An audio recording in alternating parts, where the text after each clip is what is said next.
खामगाव अकोला रोडवर अपघातग्रस्त ट्रकला कारची धडक, एक जण गंभीर जखमी। खामगाव अकोला रोडवरील जयपूर लांडे फाट्याजवळ धुळ्यावरून अमरावतीकडे जाणाऱ्या इनोव्हा कारने एका उभ्या अपघातग्रस्त ट्रकला मागून जोरदार धडक दिल्याची घटना आज सकाळी 5 वाजता घडली। याबाबत मिळालेल्या माहितीनुसार आज सकाळी 5 वाजेच्या दरम्यान इनोव्हा कार MH18 AU 9559 ही इनोव्हा कार धुळ्यावरून अमरावतीकडे जात होती। याच मार्गावर काल रात्री ट्रक क्रमांक HR 61 E 5801 यामधील गॅस संपल्याने अचानक ट्रकचं संतुलन सुटल्याने या ट्रकचा सुद्धा अपघात झाला होता।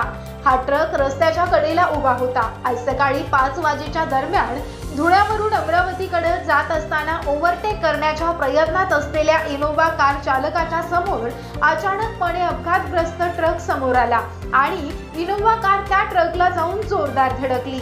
सदरचा अपघात इतका भीषण होता की यामध्ये इनोव्हा कारचं इंजिन पूर्णपणे तुटलं। तसेच या अपघातात ड्रायव्हर प्रफुल्ल भेंडे वय वर्ष 45 राहणार बडनेरा हा इनोव्हा कार मध्ये अडकला होता। यावेळी रस्त्यावरील ट्रक चालकांनी ट्रक थांबवून सदर इनोव्हा कार मध्ये अडकलेल्या ड्रायव्हरला काढण्यात आलं। या अपघातात इनोव्हा कारचा ड्रायव्हर गंभीररित्या जखमी झाला असून त्याला पुढील उपचारासाठी अकोला येथे रेफर करण्यात आलं। अपघाताची माहिती मिळताच खामगाव शहर पोलीस स्टेशनचे अधिकारी कर्मचारी घटनास्थळी दाखल झाले।